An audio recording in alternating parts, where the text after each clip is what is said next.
Everyone, welcome back to another Peaceful Solution Character Education Correspondence course or certification course. Correspondence for many of you that are overseas watching at this time, certification for many others.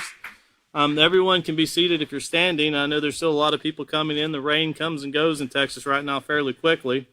So please just take your time getting in, get your seats, and we'll get started here. If everybody will be turning over to page 143, we're going to have a little bit of a review where David left off last class. And, of course, we're finishing up the 6th chapter of the character unit. And for those of you that might be wondering, we're in the junior high series. It's the first series of the junior high series, the character unit. It's unit 1. And once again, you can download it for free if you're watching on our Facebook page. It's at the very top of the page. It's a PDF file. You can download it for free, and it is a teacher's edition copy, which will have all of the lesson plans. You'll have all the procedures that go with these things, and of course you'll have the answers also to the questions that you'll be giving your students. It helps you put things together. It gives you tips, and it gives you ideas on how to add to the class itself.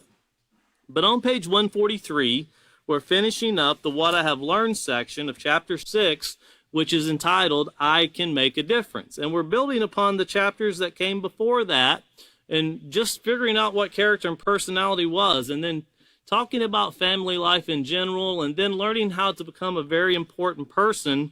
And then we get into the parts of leadership and the ripple effect and how the things we do will ripple outwardly. And we're going to get into all of those things too as we finish up chapter 6 and into chapter 7 tonight. But that's just to give you an idea of everything we're building upon. Where we're at right now consists of all the chapters before it. But turning over to page 143, hold your spot there, and we're going to go back and remind ourselves of what procedure we're on, because the procedure David started, that's the one we're going to complete tonight. So procedure 8, it's found on LP6E, procedure 8 on LP6E, that means lesson plan 6, and of course the pages are numbered in the lesson plans by letters, so it's page E. And it says, encourage students to read the section entitled, What I Have Learned, on page 143. Conclude the lesson by reminding students that moral character can help them develop leadership skills and abilities that can make a difference in their lives and the lives of others all over the world. And we're seeing that. You know, those are not just words alone. We're actually seeing that where other countries have started organizations using the Peaceful Solution Character Education Program curricula, because we have such a vast curricula that covers many things in great detail, getting down into the very aspects of what we need to hear in life, not just putting colorful words with things, but giving us the aspects of how to make sound decisions and how to conduct ourselves in a positive way and how to be a benefit to others. Now, last week, David covered, starting with the first bullet point there on 143, and we'll go through the first 4 fairly quickly because he covered them in detail. And if you didn't get to see that, you can go back and watch the last class. It's there up on Facebook. You can watch it. It's already recorded for you, and you can watch all of that and put it all together with what we're going over tonight. So the first bullet point, where leaders are an important part of our society, and that the basis and quality of leadership starts and ends with moral character. You know, and he covered pages 105 to 130, and you can write these pages down so you'll have them. Pages 105, which was the ripple effect, how they ripple outwardly, and pages 130, 126, 127, and 132. So a little bit slower here, pages 130, 126, 127, and 132. And those were the pages, some of the pages that he gave to help us put these things together so we can go back and tie these things in together as we're teaching our students, because we're continually trying to remind them of what they've already learned, because we learn through repetition. That's how we become a very important person. If you remember the practice by putting these things into play. The second bullet point he covered was negative leaders can help to bring about hatred and violence. And of course, we went over some negative leaders that have been in this world today with Adolf Hitler and Papa Doc, so to speak. And really quickly, let me tell you what page those were on so you can turn over to them when you need them. They're on page 128, and it was identifying leadership styles. And we give examples of positive and negative leaders. And we show how their choices and the effects of their choices were going out and spreading through their communities. And we can see even in today's society, and I'm not going to call a leader negative or positive, but if you want to know, you just look at the results of the decisions they make. If you're looking to see whether a leader is a positive leader or a negative leader, look at the results of the decisions and the directions they guide the people in. And if what they tell the people to do or the direction they give the people brings harm to themselves, someone else, or the environment, we know that that would be a negative leader. And it brings about this hatred and violence. It builds frustration in people. It builds a lot of frustration in people to where we see what we can turn on the TV and see today in not just one nation, but in nations all around the world. A true hatred to where people are just walking down the street and getting shot. Where people are sitting at a drive-thru at a fast food restaurant and their children get shot because of two other people fighting. Innocent people dying, missiles being launched, bombs being dropped. It's a never-ending cycle. And we have to look at ourselves as a society and even as teachers in a classroom, because everybody has a developed hatred for things they can't explain why they dislike them. And when I say everybody, we all have something we dislike, and we have to identify it because sometimes we can be in the wrong. You know, and hate's a very strong word when you see here hatred and violence. And when we say, oh, I hate this country, you know, and I'll give you an example. When I was growing up in the 1980s, we had what was known as the Cold War, and everybody I knew that I went to school with just disliked the Soviet Union. And I always wondered why. Why am I supposed to dislike the Soviet Union? I've never been there, don't know really anything about it. I just feel there's shows on TV that make it look really bad, but why am I supposed to dislike it? We see in society where people are raised to hate one nationality or another, or even down to the color of skin. People are taught this hatred and violence. And when people are taught this comes from negative leaders that teach these things, to hate, to dislike, because of the nationality of a person or a color of a skin. And remember who we said the first teachers were in a person's life, the parents or the guardians. If we put this into the minds of children to dislike someone because their skin's a little darker, they're a little south of the border than we are, or they're a lot south of the border, or they're a little bit more northern than we are, or they're all the way on the other side of the earth, you know, we have to really consider what's being put into the mind and what are we, because as parents, you're leaders. As teachers in the classroom, we're leaders.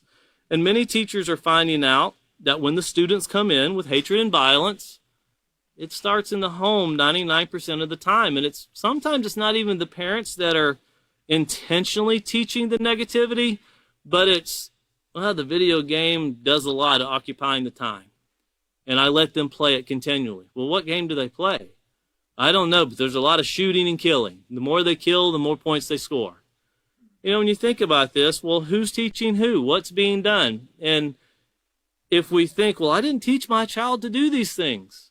As teachers, as they're making appointments to deal with parents because the students are coming in with very negative behavior, they see the results of it. Parents sometimes don't. Sometimes teachers are with the students more than the parents are.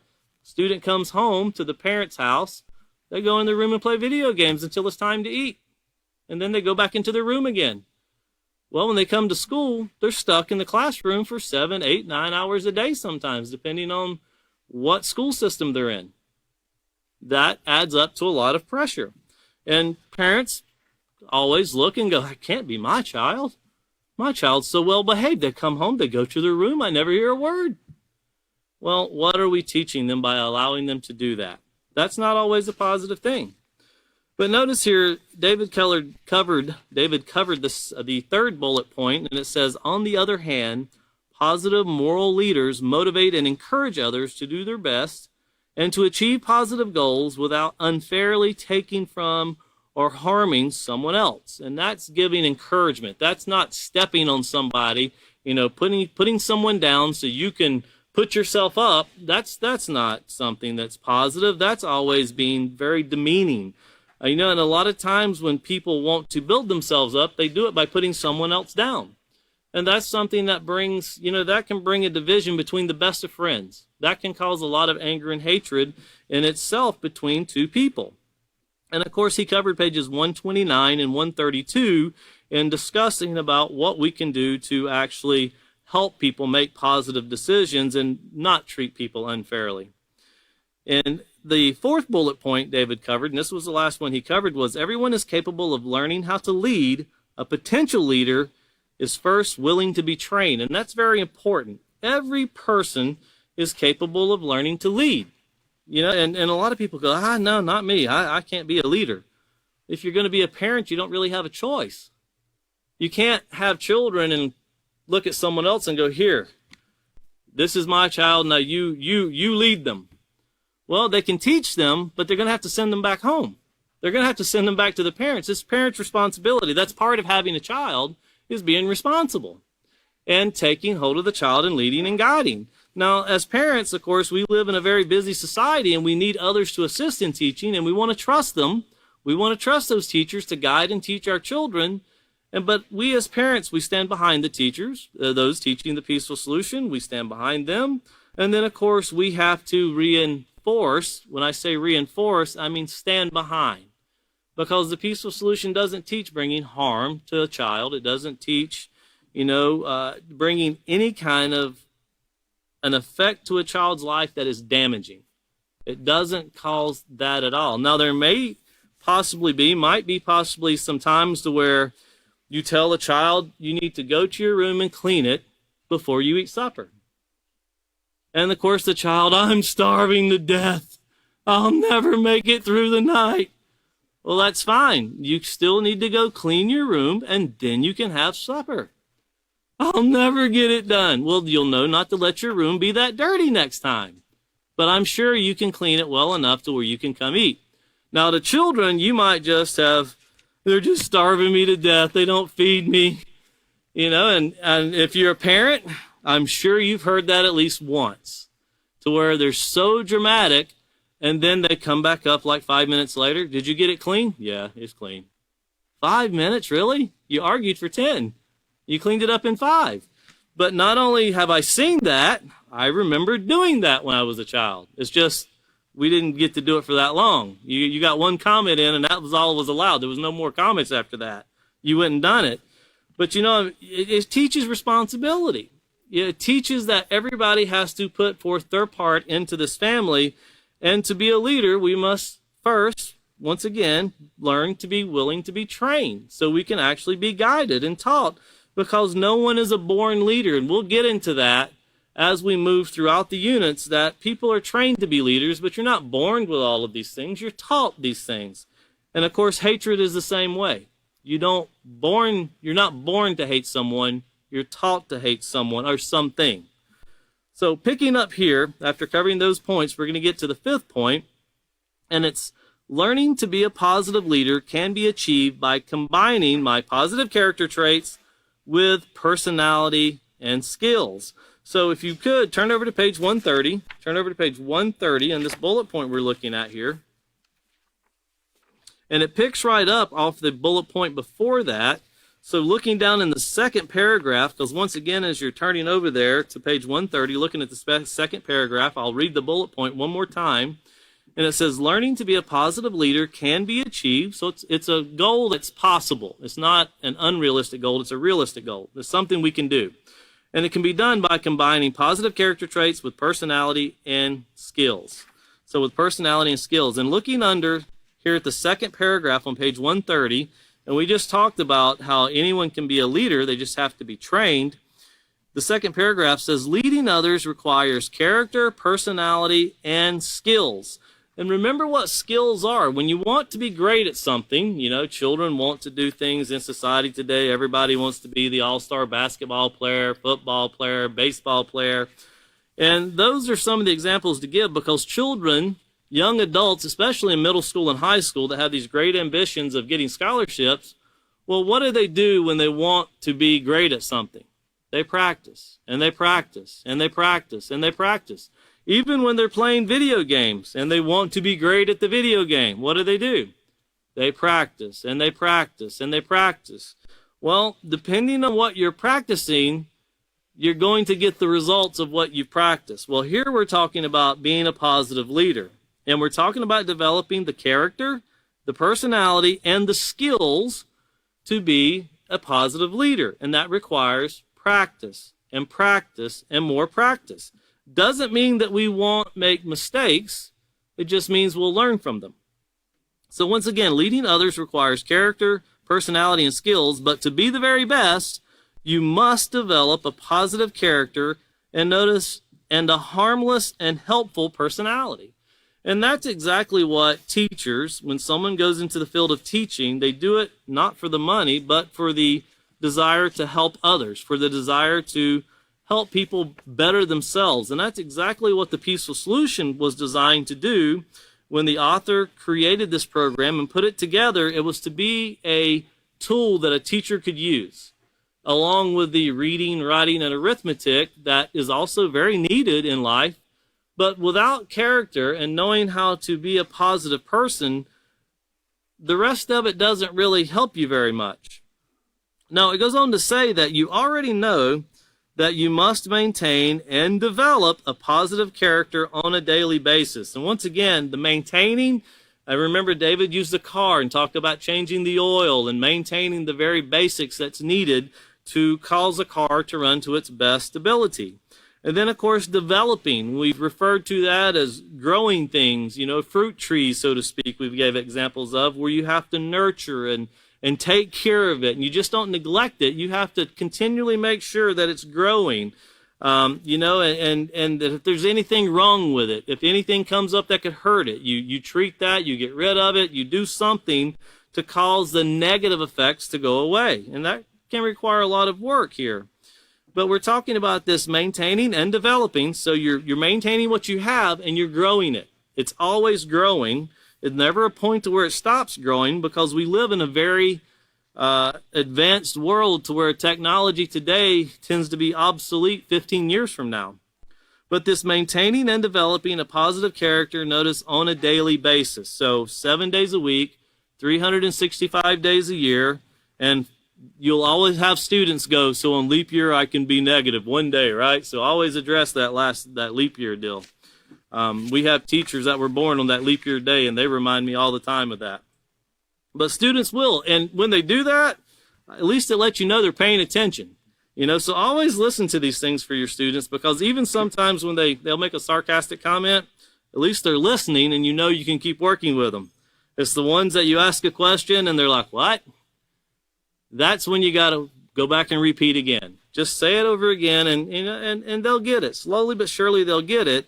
But as the author says, if you don't hear the tree fall, you'll never know what was there to begin with. When this lesson is taught, if you don't hear it, you won't know how to apply it. Well, once again, as for skills, well, you can learn the skills relevant to leadership in the same way you learn all of your other skills. Once again, you practice, practice, practice. And if you don't have it, you should have right there page 73, and that takes you back to the value, imitate, practice page that we went over in chapter 3 that helped the students get the idea of course, values being found on page 6.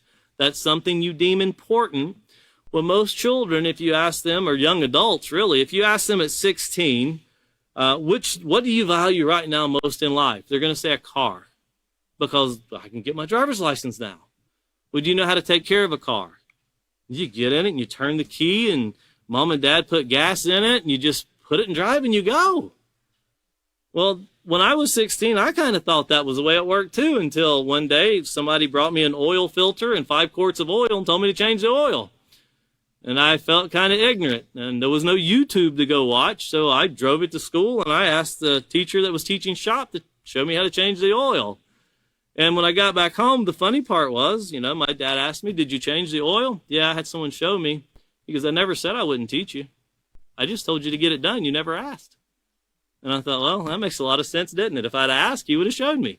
And, and eventually he did show us things to help us show how to maintain a car. And I learned very young that just maintaining cars is not all it's cracked up to be. You spend a lot of time doing things, spark plugs this and, this and that, and now it's got to have shocks because I drove too hard on rocky roads. But these were things where you didn't realize through lack of education, I didn't, that there's certain things that abuse parts of a car that break it down. Well, there's certain things that we do to abuse our bodies or even our character that break them down. And if someone points it out to us, we should thank them, because that helps us to put ourselves where we move forward a little faster. But if no one ever tells us that what we're doing is damaging, a car is one thing. We're talking about character and personality. We're talking about life. If no one ever tells us that we're doing something that brings harm, it's kind of hard to fix life, especially once something's damaged beyond repair. It's not like a car where you can take and replace the part. It doesn't work that way with human life. And especially when people get into, we see states of depression with COVID today and a lot of mental breakdowns. We've talked about the lack of teaching and the unwanted pregnancies taking place and the millions of abortions that are taking place right now that through education could be a little different, could be a lot different. But we have to make sure we take that step. Just telling someone they did something wrong is not enough. We have to teach them how to do it right. If someone always tells you, just think of something that you didn't know how to do till someone showed you. And it could be anything. If someone always come to you every day and said, that's not how you do it. And the next day they come to you and that's not how you do it. And then a year later, that's still not how you do it. A positive leader will tell them how to do it right, instead of just telling you you're doing it wrong. And sometimes they might not even know how to do it right themselves. They just know that's not the proper way. They'll find the way to teach you and themselves on how to do it right. And that's what a positive leader does. Anyone can criticize, but a positive leader gets involved to show how, and we have to realize that criticism isn't someone teaching us that we can better ourselves in life. That's not criticism. Criticism is where you put someone down and you offer no guidance on how to fix it. That is a negative thing. But when you offer guidance on how to be a better person in a very, as we've seen, harmless and caring way, helpful way, that's what a positive leader does. And along with those positive leader achievements we're talking about here, if you look over to page 131 and 132, we see here being a positive leader, we have 10 examples here of these skills that leaders develop. And we'll read through them real quickly. And you can go back and read them in detail later, or you can go back and actually see the class where we covered these things. It was just a few weeks ago to help you build your mind and firmly establish these in your mind.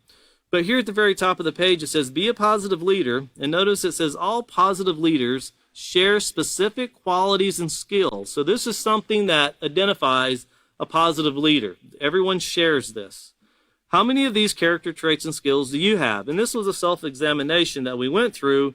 And of course, you never go through and you're never the perfect 10 leader whenever you go through it for the first time, the 10th time, the 20th time, but we're working toward getting there. And the very first one is positive leaders lead by example.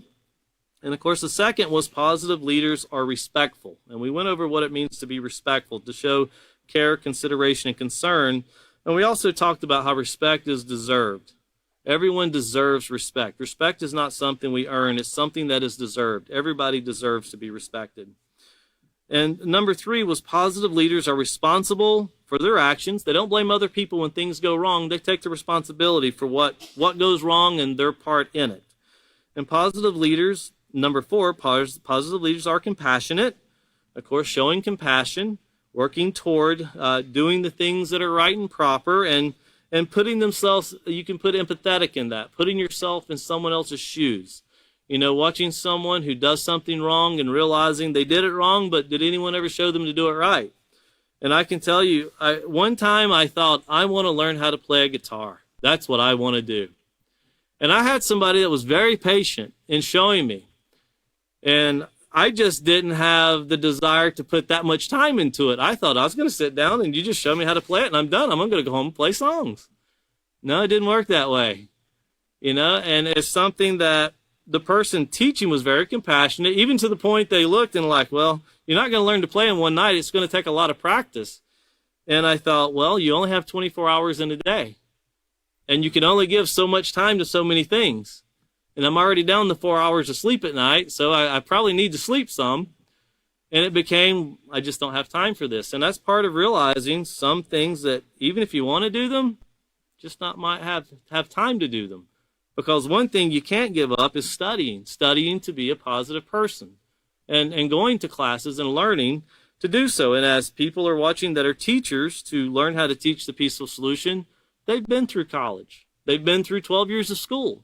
They've taught, we've met teachers that have taught for 15 and 20 years that say we've never seen curricula that teaches this, but we know there's a curricula that is needed that teaches this. But the only way you get the reward is to put it forth. And the reason I bring that up, because the positive leader of the peaceful solution, the author, was very compassionate. And he had compassion when he put this program together with a whole body of teachers. It was the compassion that he's seen on a world that was suffering, and young people and older people alike that were suffering. And this was something that was put out to help the whole world. And it was truly put out with no thought of monetary gain, no thought of look what it does for me, but just to help people.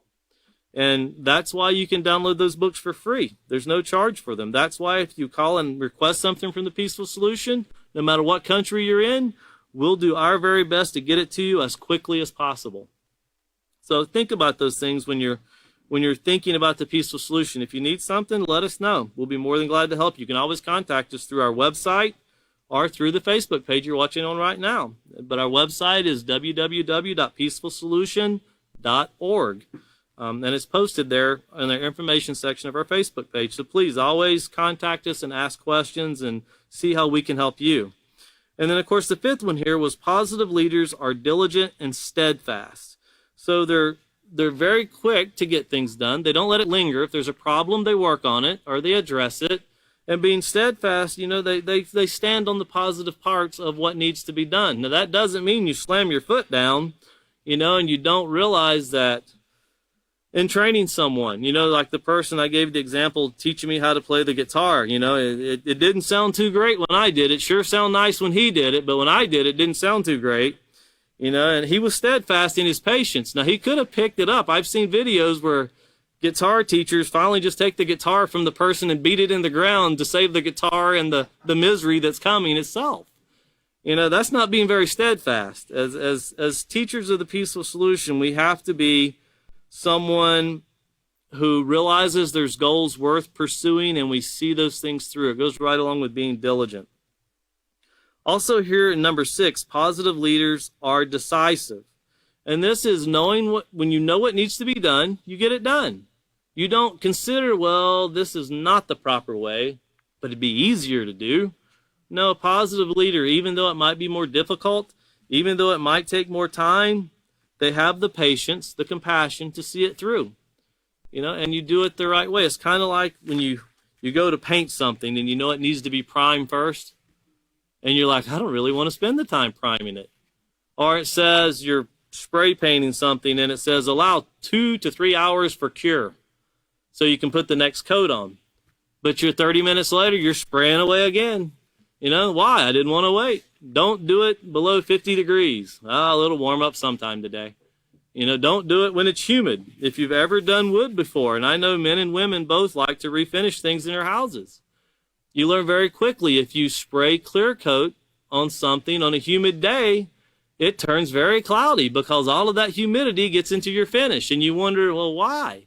Because there's rules to it. There's rules to doing everything in life. There's nothing in life we can do that doesn't have a rule, and if you think, I think I can get by without rules, then wait till no one's on the road, but drive around town and don't obey any rules and see how far that gets you.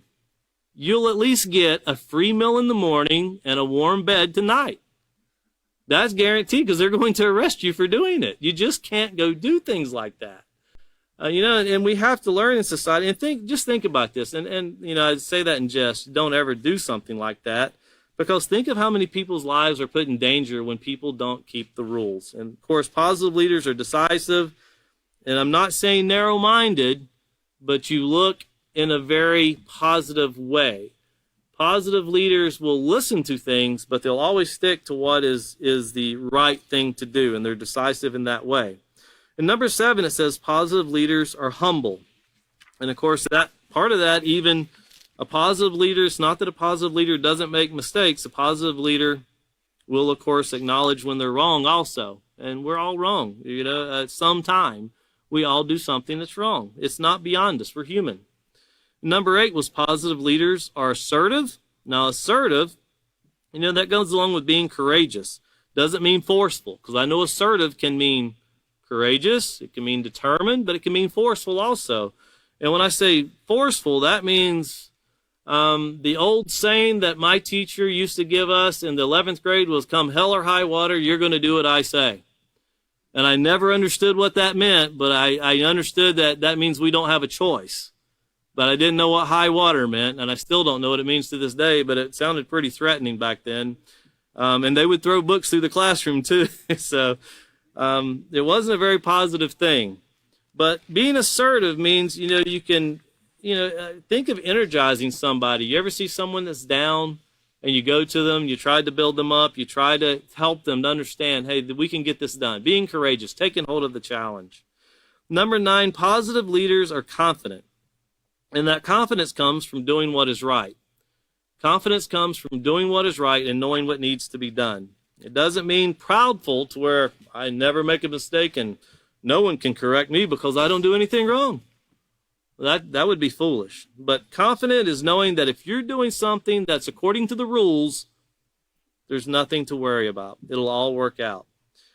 Then number 10, positive leaders use all of their positive character traits to motivate and encourage others. And that's very important because being part here of the Peaceful Solution, why teachers like the Peaceful Solution, it helps people to help build up others. It's not just building up ourselves, but helping to build up others to help them, as the page we've quoted many times here, the page 117 in the character unit, which is the page we call the hope page, to give everybody the determination and the know that they can make a difference in their lives and in the lives of others. They can do that. So very quickly, turn back over here to page 143 so we can cover the next bullet point we have here. And we're looking at the 6th one. And it's the goal of being a leader is not to boss people around or always be in charge. Rather, leadership is a way to serve and will help me maintain my positive character and help me gain, notice, the courage and skills to make a difference in my life and in the world around me. And of course, if you'll turn over to page 129, where we covered there's a leader in you. Page 129, and the very bottom of the page here, the second paragraph, it says one of the keys to learning how to lead, and notice learning how to lead, is to maintain your positive character. You might suddenly find yourself in a situation where everyone is doing the wrong thing. Knowing how to be a positive leader can help you get yourself and others out of a bad situation. Sometimes making a difference means taking the initiative and having the courage to stand up for what is right. You never know when, through your positive leadership, you might encourage someone else to make the right choice. And of course, that's the goals that we all have, is to help people make the right choice. And if you ever get a role of leadership, and if you think it's, no, everybody listens to me, now I'm the boss, that's the first sign that you're missing something to learning to be a positive leader. If you have to yell at someone and put them down to think that's going to cause them to do their job, that's a negative leader. Positive leader would never do such a thing. Now, that doesn't mean if you see something falling from the second story to the first story, you don't yell and tell them to get out of the way. I'm talking about where you yell obscenities at someone. And that's something that's very negative. And that's not helping someone build the goal. It's not helping someone see that they have value and that they can accomplish things either. Also, turn over to page 133, and we're thinking about these courage and skills and how we establish goals. And sometimes knowing what to do and knowing how we need to do it is knowing what we don't need to do and what not should be done. And notice here you have what leadership is not. And you have of course, the leadership acronym here to help us remember the things, but we also have three important points right here. And as we said in the bullet point, leadership is not bossing people around. It's teaching people. You know, and there's a huge reward that comes from teaching someone.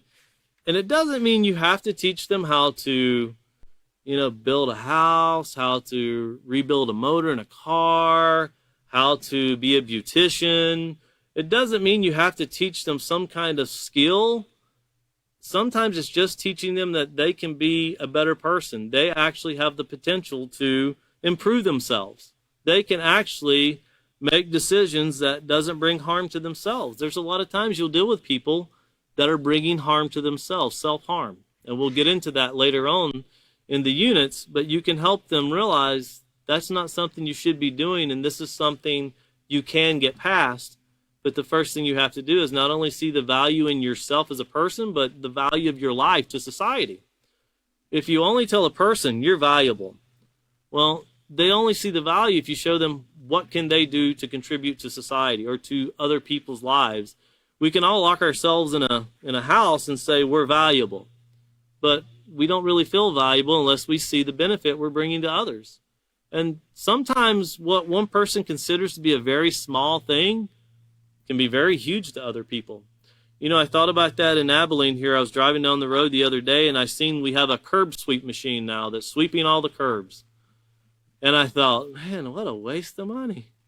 And then I went to the next block where he hadn't got there yet, and it was like, man, what a filthy street. And I thought, I like that curb machine. It actually looks a lot better once he's done. You know, so I very quickly thought, well, I'm glad I didn't say anything. You know, I'm glad I didn't make a fool of myself. But it's nice to see things that are clean, and that's probably considered a very small job, but I like the results from it, and I'm sure the city does. It makes things look better when you have a business that's on that street. It's more representable. Well, the second thing that we see here that a leader is not, it says leadership is not using fear or threatening people to do things. This is called being a bully. And we'll get to certain parts of what it means to be a bully once we get into the self-control unit and the respect unit. But, of course, anytime we have to threaten someone to do a job or threaten them, especially when you think about young people very quickly will throw their hands up and walk away. If they feel like they're being threatened to where they have to make a choice to do something that they might not fully even understand, and that's the one thing that we have to make sure that we've done before we start wondering why they're not doing it right. Because of choice, we have to wonder, have they been educated well enough? And we can say, well, they've been taught 100 times. There's things that I've been told 100 times, and under pressure, someone can ask me a question, and I won't even know where to look for it. I'll know what it says. I know what the answer is, but I still, well, where's that at? I have no idea. And there's a lot there that can be, think about a mind of a child, a mind of a young adult. Just because someone is doing something that's not appropriate, sometimes it could be just a lack of education or the lack of them knowing how to direct certain things. Frustrations turn into anger sometimes, for example. And then, of course, the third one here, it says, leadership is not about benefiting oneself, but rather based on showing concern to all those involved. Remember, one of the attributes of being a great leader is to recognize and encourage others to use their skills and to learn from others. And that's one thing that everybody can do. Everybody can contribute to society, to a city, to a town, to a country, globally. Everybody has that potential, but they just have to be shown how. When you think about the things that we enjoy today, no one, Henry Ford didn't have to make a car. They didn't have to, and he made a car before there were gas stations all over the place. We tend to think, well, when Henry Ford made cars, there were gas stations everywhere. There were no gas stations. He had to go in and make agreements with people to get his idea to grow. And what we see today is very different than what took place in that day. Well, character education at one time was something that should just be taught at home. But after 20 years of the Peaceful Solution working very hard to get this into schools and the teachers seeing the benefit of it, people have realized we need this curricula and we need to be teaching this curricula to our students. So once again, it goes through the vision, and this being the vision of a person, an author, because of something his father said to him when he was very young, and seeing it through. It's actually having a goal and seeing it through to the end. Well, of course, here, what I have learned, back to what I have learned section, we went over those, what a positive leader is, what leadership is not. And of course, it's not bossing people around. And think about, where's the first time, if you have siblings, when is the first time you were given the position of leadership and you bossed someone around? It's when mom or dad left your younger sibling with you and said, now you need to make sure everything goes okay. Make sure they do this and they do that. And as soon as mom and dad leaves the house, it's all right, I'm in charge now. This is my house and we'll do it my way. And mom and dad come back and everything was wrong. Well, that's what he did. Well, no, you were in charge. You were the king of your castle at that moment. Somebody else's castle, but you claimed to be the king of it. This is things that I say this in jest, but if you've ever had siblings, then you know how it is. If you grew up by yourself and you were left home by yourself when you were older, well, did you keep the rules of the house or did you break them a little bit? Because we have these things, remember, the leadership is doing what needs to be right even when no one else is looking. And we've covered that and we'll cover it some more. But back here on page 143, we're on the, let's turn to, just for your notes, turn over to page 125 so you'll have this one with this bullet point. Page 125, and in the second paragraph, notice it says, whose responsibility is it to ensure a safe world for you to grow up in? And think about that. And as teachers, ask your students this, because you'll learn a lot about their way of thinking. Whose responsibility is it for you to grow up in a safe world? Well, who do you think it starts with? It starts with yourself. That's where the responsibility starts. It's not everybody else's problem. Everybody else plays a part in that. And when we went through the first introductory page of the ripple effect, we talked about how society is governed by a common body of laws. But laws and rules mean absolutely nothing if people aren't adhering to the rules. And if we think that it's everybody else's responsibility to make life safe for us, well, we have to look at ourselves first and then outwardly. Not outwardly and then back to ourselves. We do have to consider what we allow ourselves to be around, but we have to know that our responsibility starts with us. And notice it says here, the truth of the matter is your future is too important to hope that someone else will make a difference. It's up to each and every person to consistently demonstrate character skills. Remember, we develop those skills through practice that will result in peace between individuals, society, and the world. Notice this is the only way to ensure your future society will be safe and secure for all people. And one example, and I'll give you this example, and it's not to put down two nations, it's not to degrade anybody, but it's to show how the cycle of hatred and violence can continue. And when you think of two nations that have continually battled for endless years, you think of Palestine and Israel. And we even spoke in the sixth chapter, or the fifth chapter, with the ripple effect, about how even peace treaties can be signed between nations.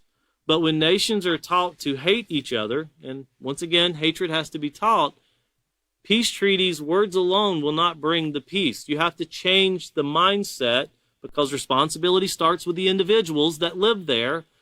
We have to change that. And one thing we learned when we went to Argentina, we went there and we were teaching English-speaking classes in Argentina, and I never noticed we have a logo. And I'd never noticed it before, but when we were in Argentina, one of our logos has a soldier, and he's specifically standing on Argentina, the nation Argentina. And one of the ladies said, I can't believe an American would put a soldier on Argentina when America has wars going everywhere. And I looked at her, I said, I'm not a person that's usually speechless, but now I'm speechless. I said, I never thought about that. And it wasn't the intention of the peaceful solution to cause it to look like Argentina promoted war. It was kind of show what's in a global scale. But we very quickly realized, you can do things unintentionally that can easily offend people.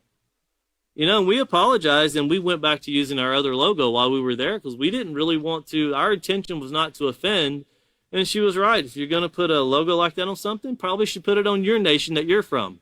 That would probably be a better place to put it. And, we learned from that. And it wasn't a big thing, but it was something that we could have looked and made a really big, well, you just have to learn, lady. It's this, this, and that. No, she was right. She was right in what she said, and she said it very politely. And, we learned from that. And this is something that we always want to make sure that we do. We never think that, no, we're in the right. There's no way we're wrong in this issue. We're always learning. And sometimes even a child can come up and teach you something when you're 50, 60 years old. A 5-year-old child can come up and teach you something and help us all. And that's what the peaceful solution is all about, just acknowledging and moving forward. Now, here to the second to last bullet point. We kind of covered it already, but I wanted to read that, tying it back to the goal of being a leader. It says, my future, my safety are too important to wait for others to make a difference. And that's what we just read here on page 125, where we're the ones that have to make the difference. And it's a challenge as teachers that are learning to teach this program, and as other countries. I try to tell people, and it's more than, if you're here at the training facility in Abilene, you're more than welcome to join into classes we teach overseas to watch the issues that come up and arise. Because sometimes, as we're here in America, we're very benefited. That's not probably the way to say it. We don't have the challenges that other people have in one aspect, and then some aspects we have much more challenges than other nations have.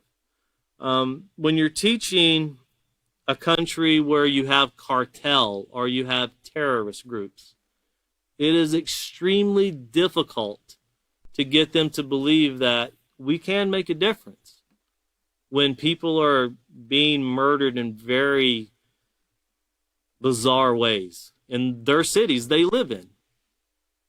And they're like, hey, if you challenge that here, you'll die. Well, you're not challenging anything. You're not out to condemn people.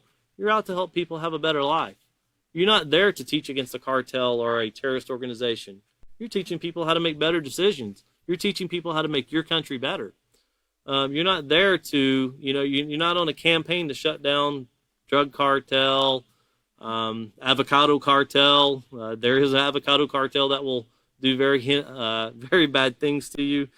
But these are things that you have to instill in their minds, that if your country, and all of our countries had negative things. The United States has some very negative things in itself. We have different things than South America has, and they're different than Africa, which is different than Europe, which is different than Asia. We all have challenges in life. But if we don't think that we can make a difference through practicing positive leadership skills, then who's going to do it?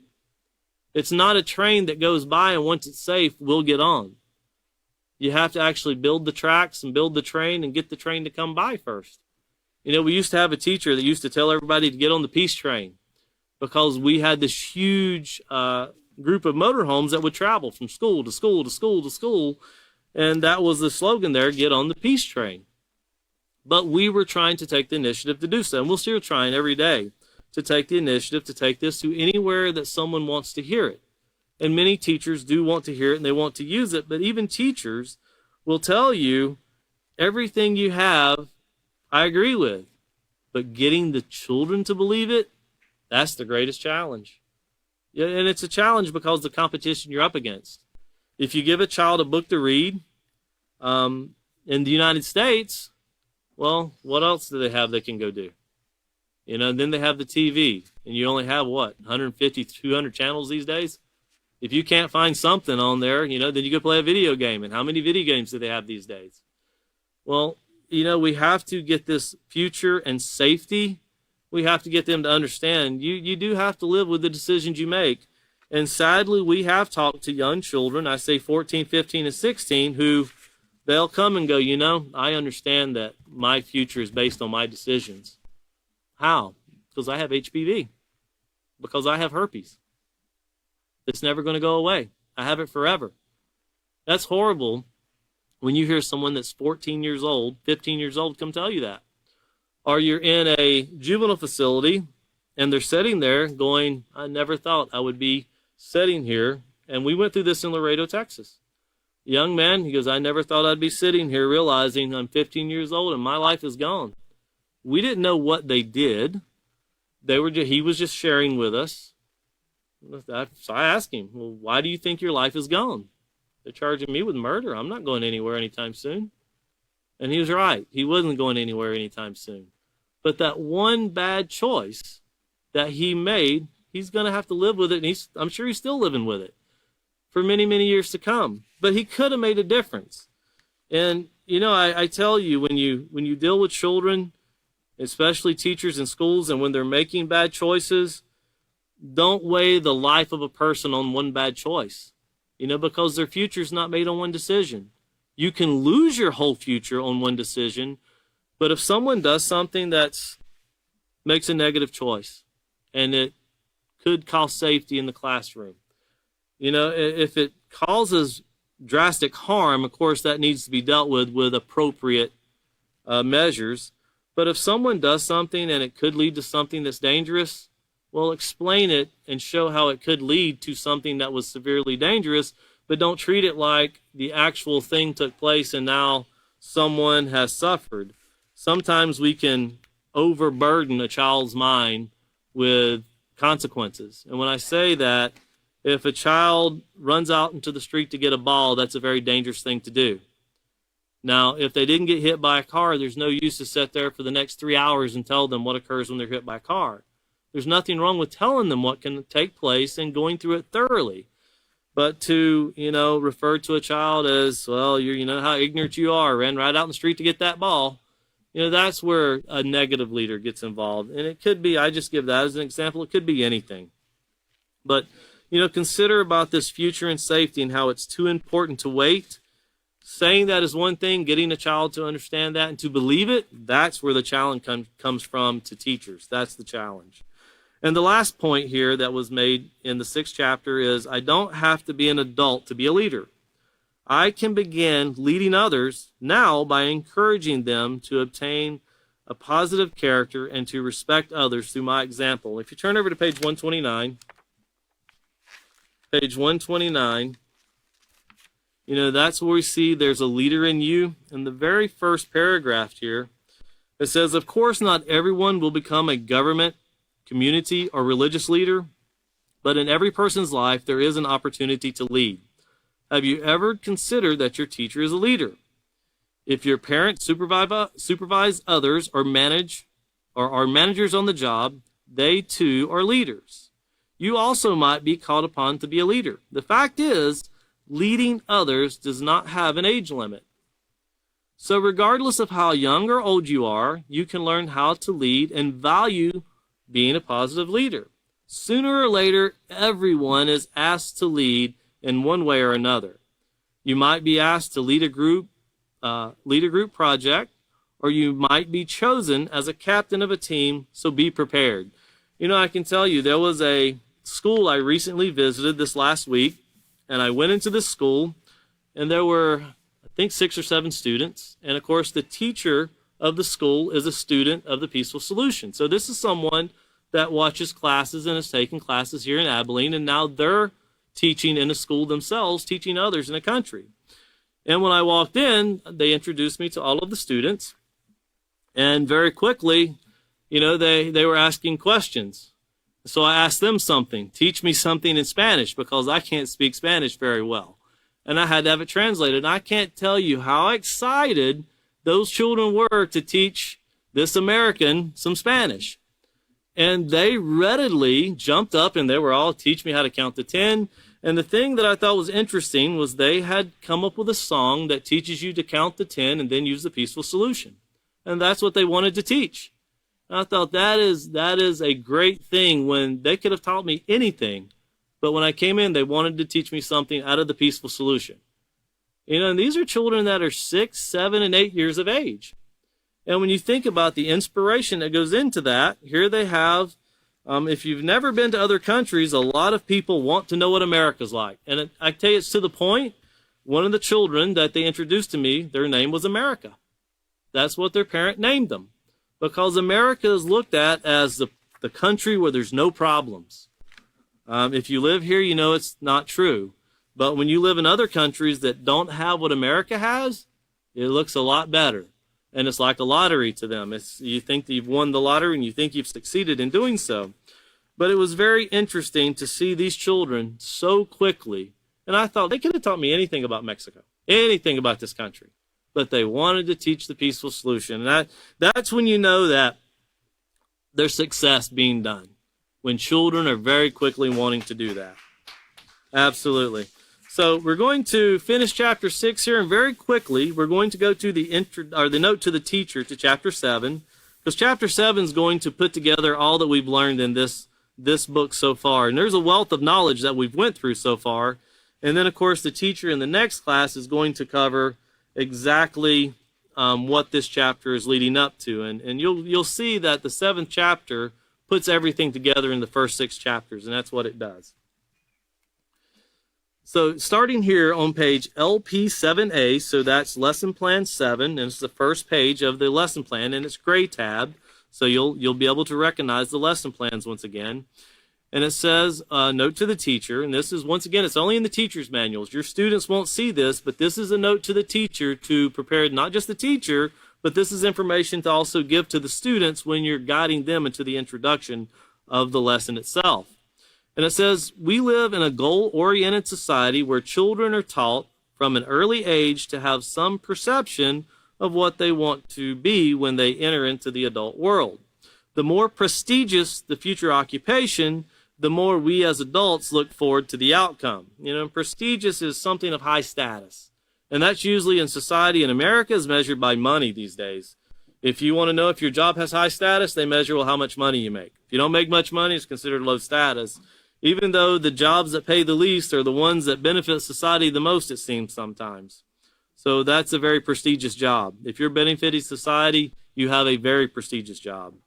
Well, parents share and give much support when their son or daughter wants to be a doctor, a fireman, or president one day.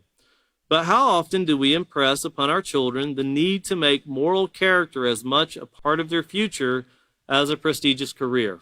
You know, think about that. How much have we as parents? And then, of course, if you're a teacher in a school, you know, there are parents that are very heavily involved in the education of their children. And then there's parents that could hardly care less. They send them to school because that's what the law requires.